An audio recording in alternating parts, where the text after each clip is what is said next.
good afternoon and welcome to this plant optimization session.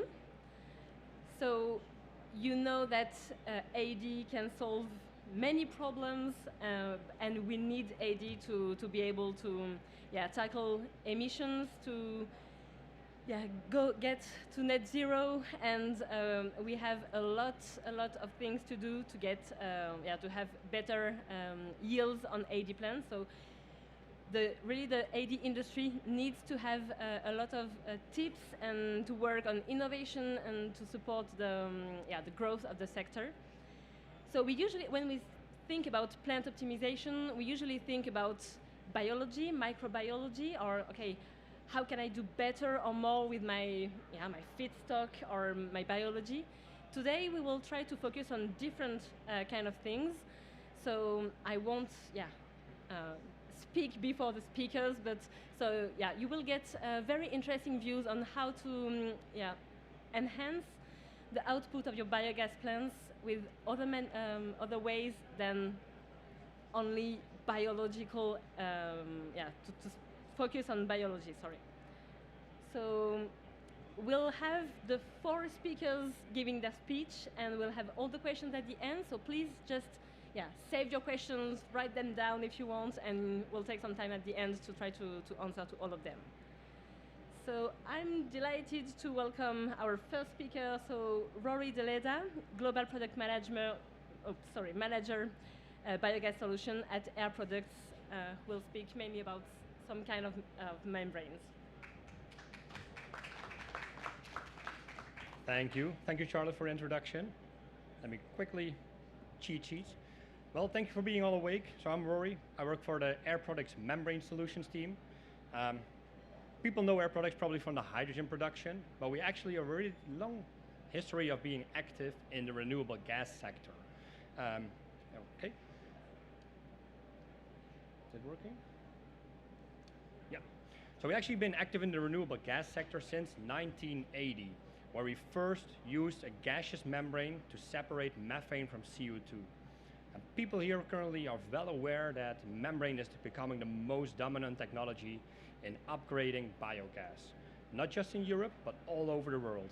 Main reasons for this is a reliable, no moving parts, it is proven technology and requires limited power actually to make a good quality biomethane. What our product actually is offering in this space is a membrane separator, but also the knowledge. So we help our customers and partners designing a system, meeting legal emission laws, for example, or meeting performance specs in terms of power consumption. Currently, I want to focus a bit on one of the challenges actually in a biogas plant, in an upgrading plant, actually moisture. So we actually have a product called Biogas Dehydration Membrane. Everybody's known with chillers, but currently there's also a membrane that can challenge and solve challenges like moisture and condensation in your system. So I made a small visualization of actually where you can find moisture. You're actually feeding a lot of moisture coming from the feedstocks to your digester.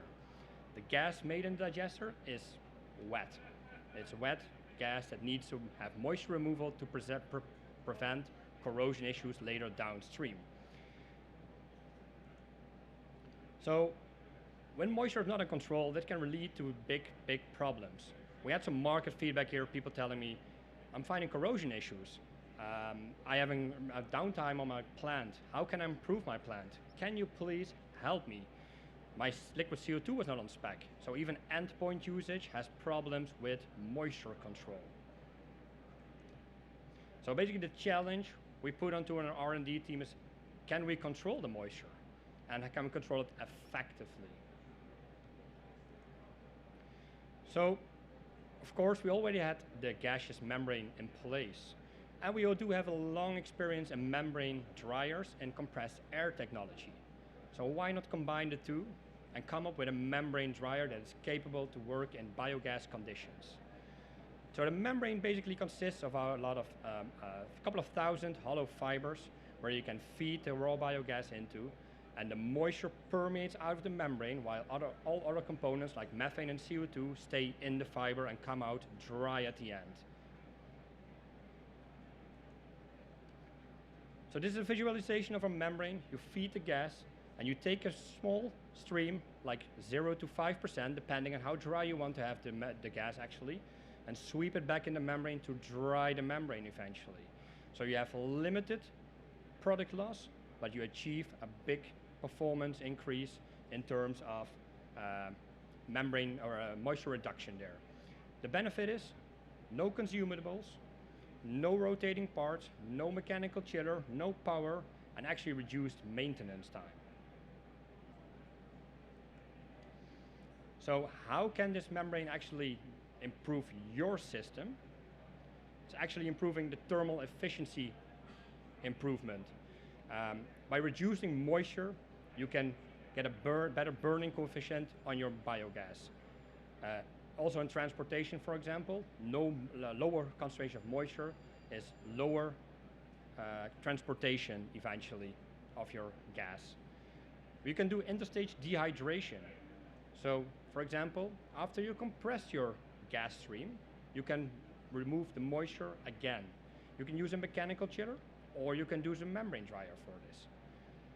Endpoint dehydration, if you have a long pipeline and you need to transfer the gas from A to B, it can happen that the moisture condensated. Actually, this membrane can reduce this at this point. Actually, it's process simplicity and eventually it's reliability. We also had some experience with people having long condensate lines or transfer lines where the condensation occurred, eventually leading up to corrosion. So my question to you, is the market ready to get the moist out of your system, eventually leading to increased safety, asset protection, increased productivity, and reduced energy consumption? Thank you.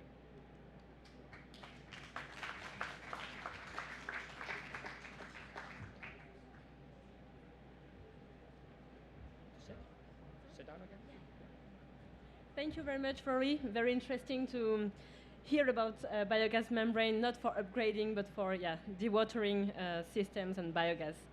Now I'm pleased to welcome Jean-Philippe Burtin, President of Biogas Vallée, so from France, and on optimizing the operation of anaerobic digestion plants by professionalizing the sector thanks to employment and training.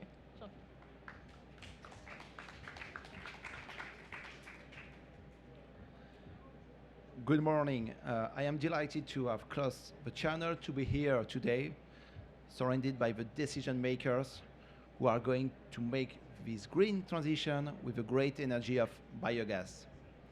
Please excuse me for my French accent and maybe some difficult to answer your question, but I will do my best with you on this topic, very important topics.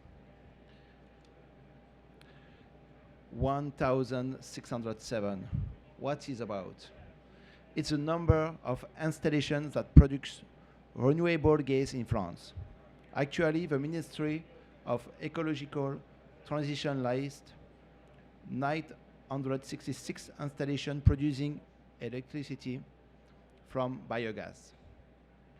442 sites of injection biogas purified in biomethane in the gas network, and 199 installations that produce biogas and convert into hills alone. This is good, but it's not enough to succeed on the way of a real green transition. I am Jean-Philippe Burtin. CEO of Boréa and president of Biogas Vallée. Boréa has 7 years experience of recruitment and 15 employees in France. We are based in Paris, Lyon, Bordeaux, and Nancy. We are leader of a green gas recruitment in France. Biogas Vallée is a network of methanization professionals in France. We gather the actors of the sector. We bring solutions to the operators and of site and carriers of projects. We have two main objectives: to create value for the French territories and to work on the competitiveness of the sector. Biogas Vallée has been created 12 years ago and is proud to gather today 105 members. We connect the actors and the developers of the market. We connect, we develop, we support, and we professionalize the sector with the organization, the business conventions, trade show partnership, and piloting the strategy group in France.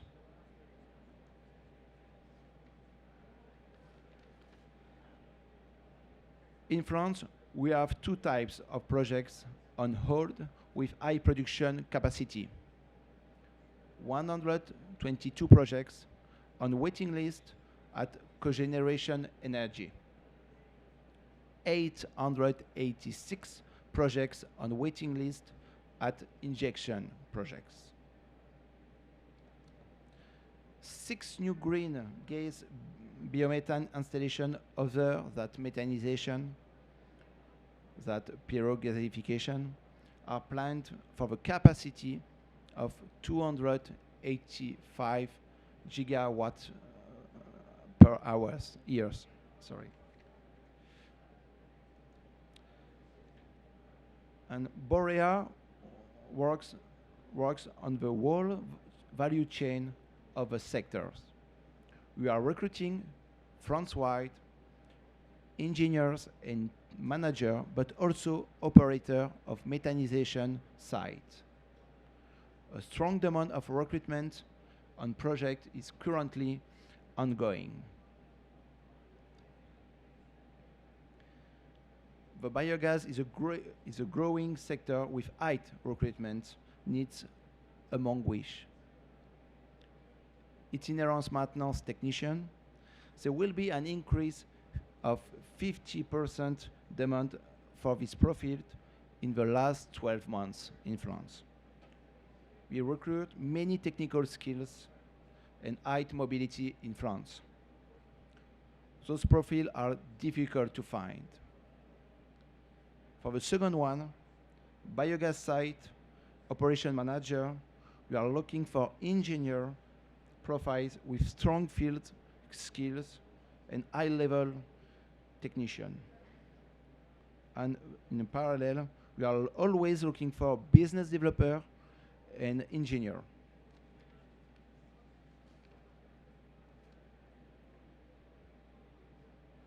The current situation on our sector is 10,300 direct and indirect jobs in the biogas industry in France.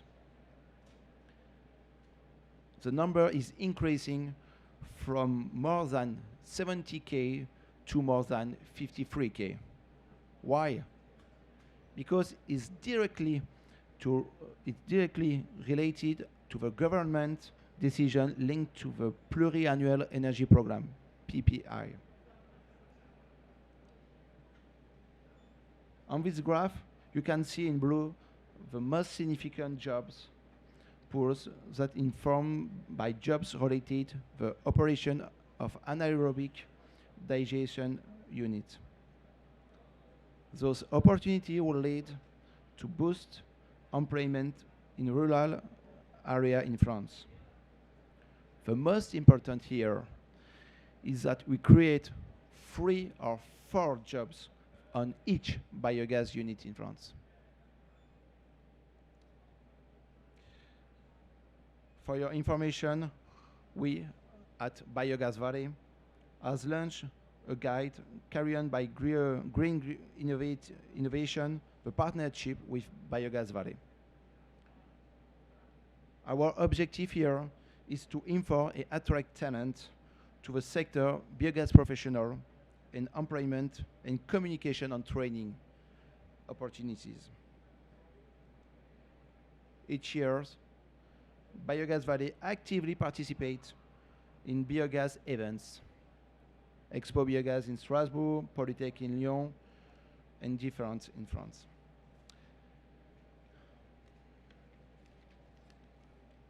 And For example, we created the job wall where you can find 88 jobs offers published during the Talent Forum exhibition during 2 days in France. As you can see, Biogas Vallée is a link between the actor of a biogas and the engineer and technician who wish to invest in it. Finally, there are 5 diplomas in France, starting to certificate plus 5 years for diploma with specialization mechanization. Each student has a job when he leaves university. The organization is looking for new students because the needs are strong. Thank you so much for your attention.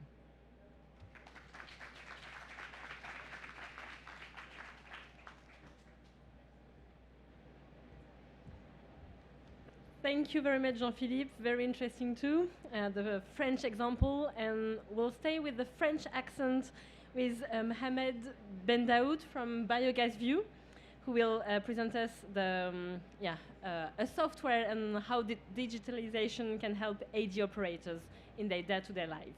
Mhamed. Thank you.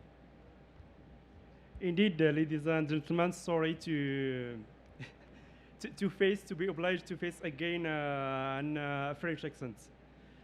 So, during this presentation, I will be talking about the importance of digitalization to optimize and manage anaerobic digestion businesses.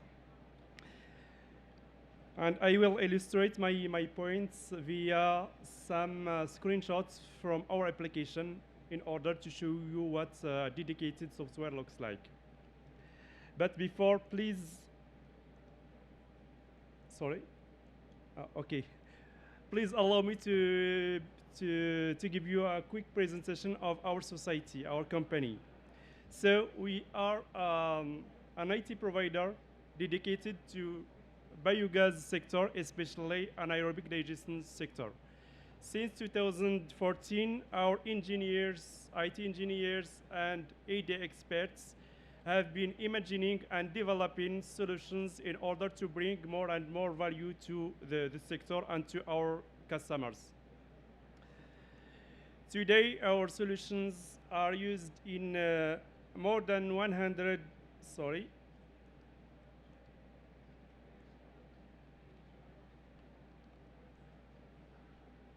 Sorry, we have a technical issue. Okay, thank you. So I see that our tool is used in over than 100 sites in French and Belgium especially, because our mission is to help the sector by providing tools to optimize and enhance the productivity, the efficiency of their businesses.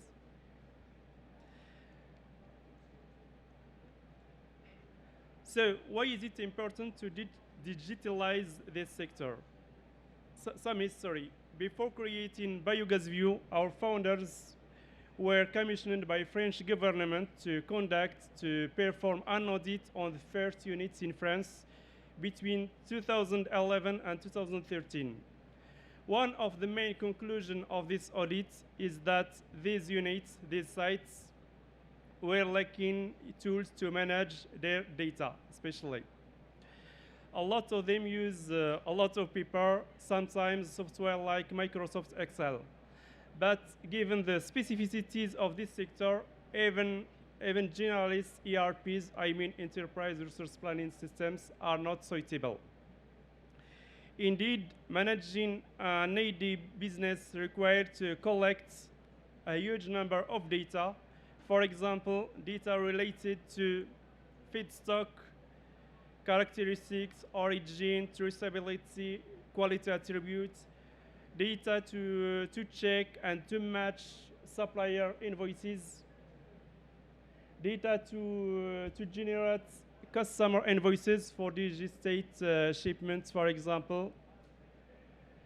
Also, the ability to archive and create legal documents that are mandatory to waste management, at least in France and some other Western European countries. and also to demonstrate, to give proofs that we are compliant vis-à-vis regulation requirements. Another item is about tracking process parameters such as pH, temperature, etc. So without appropriate tool, managing such a huge amount of data is time-consuming. Moreover, it leads to errors and loss of data. In summary, implementing specialized software allows, first of all, operators to focus on their core business, to provide them with KPI and indicators to monitor and enhance their processes, and finally, to easily provide proofs in case of audit. We will speak later about the recent European directive called RED II. So during the following slides, I will show you some examples from Biogas View. Here we have the home screen in which you can see some modules. Actually, the system is structured around a dozen modules. For example, the first one, procurement, is about managing feedstock receipts. Recipe is about creating an optimal composition of digester and following it up. Spreading is about deals with digestate storage and shipment to fertilize the fields. Another one, patrolling. This model allows you to create periodic or recurrent controls and maintenance operations to maintain the system in a good state. And finally, performance is a set of indicators to monitor the whole process from receiving raw materials to shipment of digestate. So, okay, here we have feedstock with some details such as producer and also quality attributes. We can import this data from laboratory systems. Here we have a screen of receipts. These receipts can be imported via interface from other equipment. We are not obliged to enter them manually. And as a business solution, tool is also able to generate legal documents like this one, which is used in France to waste management purposes. Another module is about incorporation, to check that the feedstock that is incorporated fulfills the recipe and what is needed to be done. Sorry, I have to go faster. And finally, I don't know if you want the new European directive RED II, which imposes some constraints, some requirements in terms of sustainability. So following this directive, we have developed a new module that allows our customers to fulfill this directive. And finally, performance module with some real-time indicators such as daily volume of biogas that is produced and quantities, characteristics of feedstock that is used.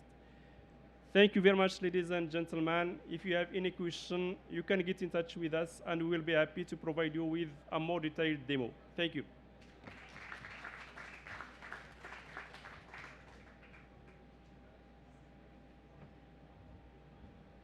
Thank you, Mhamed.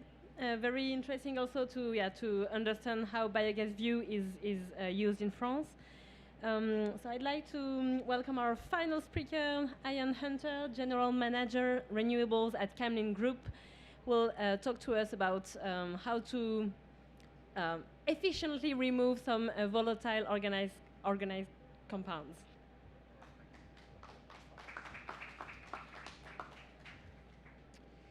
Afternoon, everyone.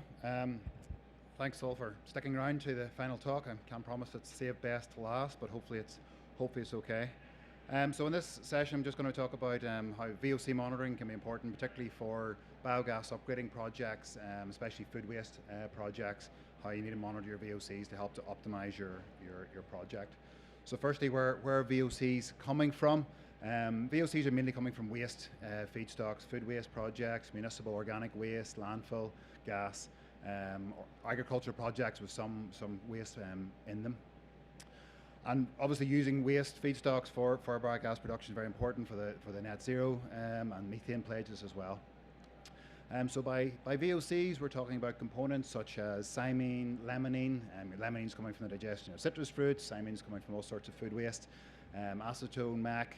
Also can be inorganics that all projects will be familiar with, like hydrogen sulfide needs to be dealt with. Why do you need to care? Well, as Rory mentioned, membranes is one of the most popular upgrading technologies and really dominant in the market now. Great upgrading technology, but need to be taken care of. One of the things you need to take care of is to remove the VOCs before the gas goes through those membranes. So the biogas will pours through the membranes at high pressure. They're permeable to the CO2, not to the CH4, so you have your product CH4. But if you've got high concentrations, or even modest concentrations, part per million concentrations is what we're talking about here, of VOCs, they can clog up your membranes, impact the selectivity of the membranes for CO2, ultimately reducing the efficiency and throughput of your project, perhaps damaging your membranes to such an extent that it needs to be replaced. For other types of upgrading equipment, you still want to take care of the VOCs as well. So, for example, if you have like terpenes in your gas, like limonene and pinene and whatever, they're very strong smelling components. They would mask the smell of the odorant that's added to the gas before it's injected onto the gas grid. So if you don't take care of removing the terpenes before grid injection, you could end up with non-compliant gas getting onto the gas grid, which is a safety issue. The most common way for removing VOCs is with activated carbon. So the schematic here just shows a typical example, thinking about a membrane type upgrading plant. So your gas coming out of the digester, you'll have some membranes to remove inorganics like hydrogen sulfide, some activated carbon to remove inorganics like hydrogen sulfide, some activated carbon to remove the VOCs, before then that clean biogas goes through the membranes, upgraded and onto your gas grid. And the challenge is to understand when your activated carbon is being saturated, when it needs to be replaced, to optimize that replacement, to push it hard enough so you replace it at the right time to protect your project. And that's really where the idea of then online monitoring comes in. So really, it's difficult to predict when your carbon might need to be replaced, if your feedstocks are changing a lot, if your throughput's changing, the quality of your carbon, etc. So the reason for monitoring is if you don't want to replace your carbon before it's fully utilized. That's going to be an additional operational cost, operational overhead. But more importantly, you don't want to replace your carbon too late and let those potentially damaging components leak through to your downstream equipment or onto the gas grid. So within Camlin Energy, we developed 5, 6, 7 years ago an online monitoring system we call BioSpec VOC, and we install that in biogas upgrading plants around the world. It's an analyzer that's focused solely on the contaminants, the VOCs, hydrogen sulfide, ammonia, and a few other components. We typically deploy the equipment to measure the inputs to the carbons after each carbon to indicate when that is saturating, and before the membranes to guarantee that your gas has been cleaned of the VOCs. The input side is also useful because it gives you information about your digestion, how VOC levels are changing in your digester. It could be because of feedstocks, it could be because of digester conditions. Also lets you look at the performance of your carbon, because you know what's going into your carbon, and then make sure your carbon supplier is good quality carbon, tailored for the type of VOCs you have in your project. The technology we use is optical absorption spectroscopy. In simple terms, we're bringing a sample of gas into a gas cell inside our analyzer. We're shining light through that gas and working out what's in that mixture of gas.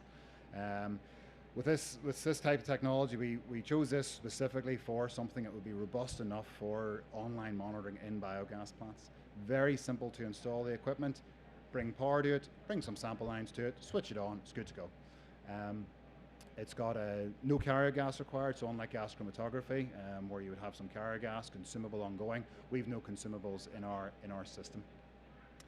was still very sensitive, so we've got sort of 0.5 part per million sensitivity for the majority of the VOCs that we're looking at.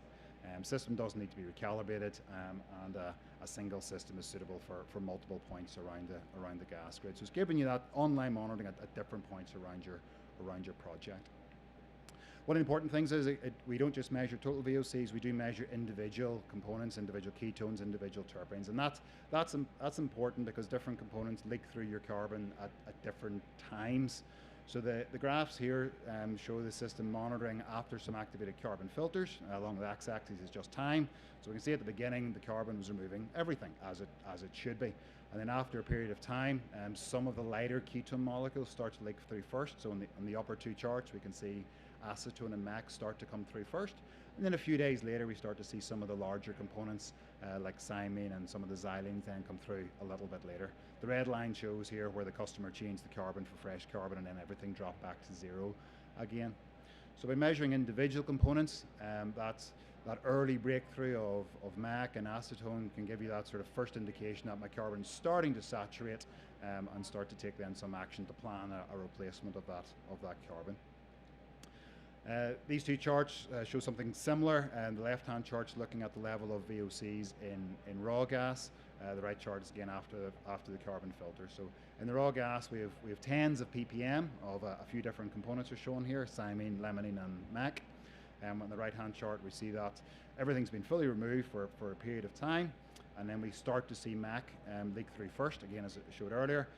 But at that same time, the heavier molecules are still being fully absorbed. What's interesting in this chart, you can see that the MEC ends up higher level after the carbon than before the carbon. What's happening there is the larger molecules are forcing out the lighter molecules from the carbon. So you see a sort of characteristic spike. Again, the red lines where the customer changed the carbon, everything dropped back to zero. But if this was pushed further and carbon wasn't replaced, you would see then the MEC come back down to the raw biogas level, the cymene, limonene come up to the same raw gas, and everything just looked like raw biogas. So that's monitoring individual components, lets you sort of understand those kind of adsorption and desorption processes that are happening inside the carbon. That's really all I wanted to say. So the importance of VOC monitoring helps you to kind of maximize the efficiency of your carbon, push the replacement interval of that as long as possible without putting your downstream equipment at risk or the specification of the gas you're putting onto the network, putting that at risk.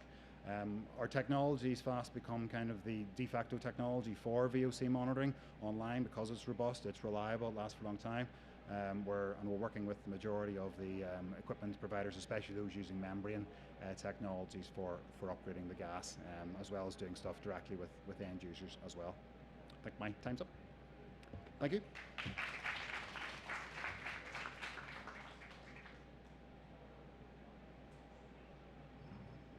Thank you. Thank you very much, Ian. Very interesting indeed. I have just one question maybe to start, and as I'm the chair, I can just take the opportunity to take it first. So yeah, maybe because we have this slide still here. So you spoke about a removal of VOC for the membrane technologies, or upgrading technologies, but in my mind, we also have some siloxane, which are VOC and which are important to remove for the CHP. So do you also, are you able to see them and monitor them? Not with the VOC monitor that we have, but we have a siloxane monitor also in development that we're just prototyping and will release later this year. So we're using that equipment both for biogas upgrading to make sure the siloxanes are removed for upgrading, but also siloxanes can damage CHP engines for particularly in wastewater and landfill type gas projects. The siloxanes turn into silicate particles that coat engine heads and spark plugs, etc., in the engine and cause problems. So we have an online monitoring system almost completed for siloxane monitoring. So you'll present it next year? Yes, yes. If you have some question in the audience, please raise your hand and we'll bring the micros there. I will maybe continue with some questions in the meantime. Jean-Philippe, just to take the most of the experience you had in France, so do you think, for the industry, it's better to have diplomas from the university, so to train people at university and have a diploma and bring them to the industry, or to train people every day in their professional lives? Which feedback did you have from your Biogas Vallée members? It's okay. I think today in France, we're looking for a lot of people for this biogas industry. It's different level for a technician or engineer to work for this industry. And now it's from Biogas Vallée or Boréa. For us, we can find people for another industry, go to biogas sector, oil and gas industry, to biogas sector is necessary, because it's not possible at this time to have there are a lot of training and mechanization diploma in France, but it's not enough for the whole project in France. So you have to, I don't know in English, but transfer to different industry, and just a few weeks to training, and after they continue to work, and I think it's okay. So I don't know if you understand, but I try. I was asking the question because at ADBA, so we organize some trainings, but it's for people already in the industry. So, and I know that a lot of people would like to develop some diplomas really, in the UK. And so far, I don't think we have any only specific on biogas, and maybe we should. So just to beneficiate from that, because we also need a lot of skilled persons in the UK. So thank you for that. If there is, do you? Yes. Okay, great. So a mic is coming there. Yeah. For Biogas Vallée, do you work with the industrials in France? Because you mentioned the government targets, but how do you work with the industrials?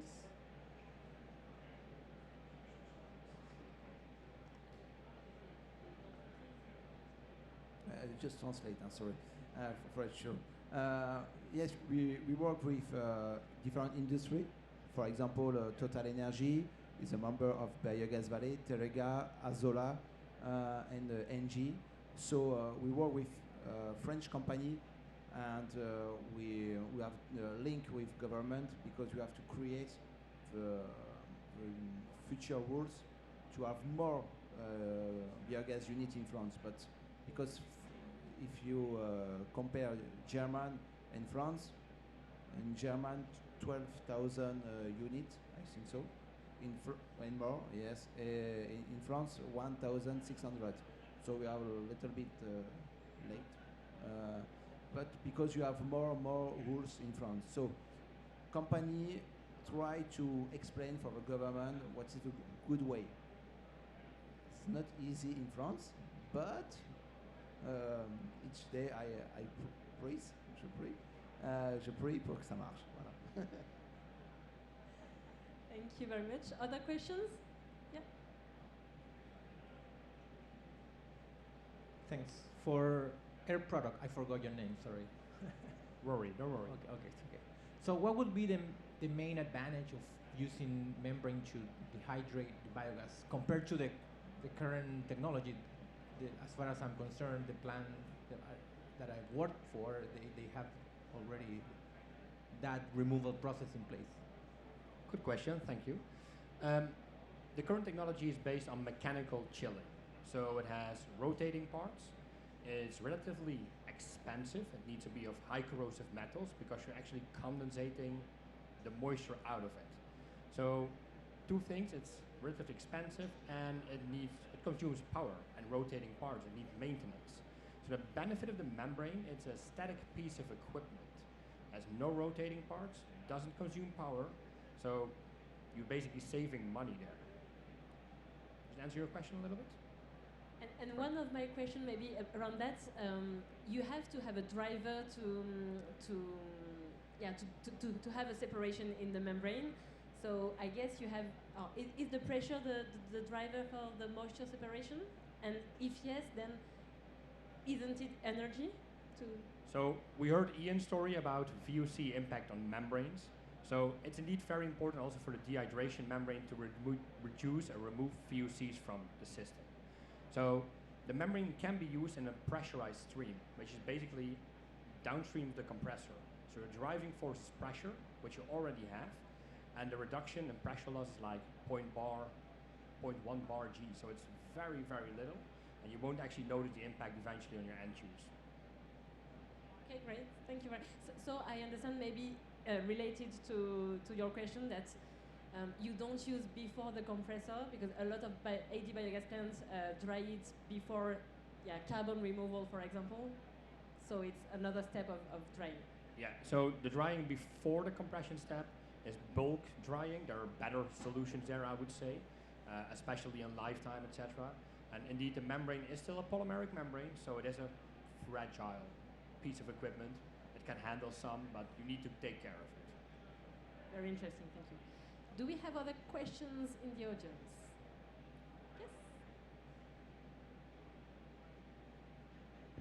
So regarding the software, Biogas View, so you showed us a very nice dashboard, and congrats for that, and a very good front end. So do you have models behind, like work in the server, like in the back end, like mathematical models to get results, or is it just like a SCADA system? Actually, I will answer in 2 steps. With the actual version, what we have is that a dashboard that will calculate some indicators based on the parameters of the process. But in next generation, we are working with an artificial intelligence company in order to develop algorithms in order to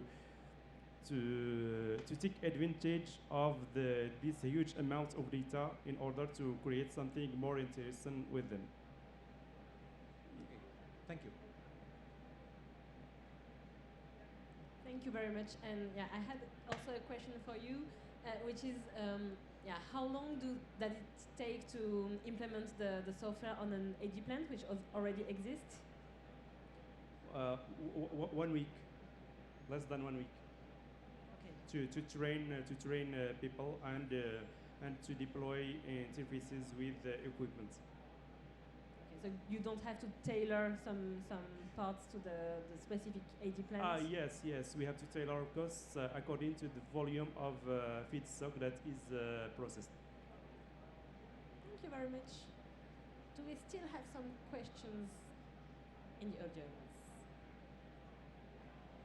No? Okay, thank you very much then. Thank you for the interesting presentation. Thank you for the audience and have a very good evening.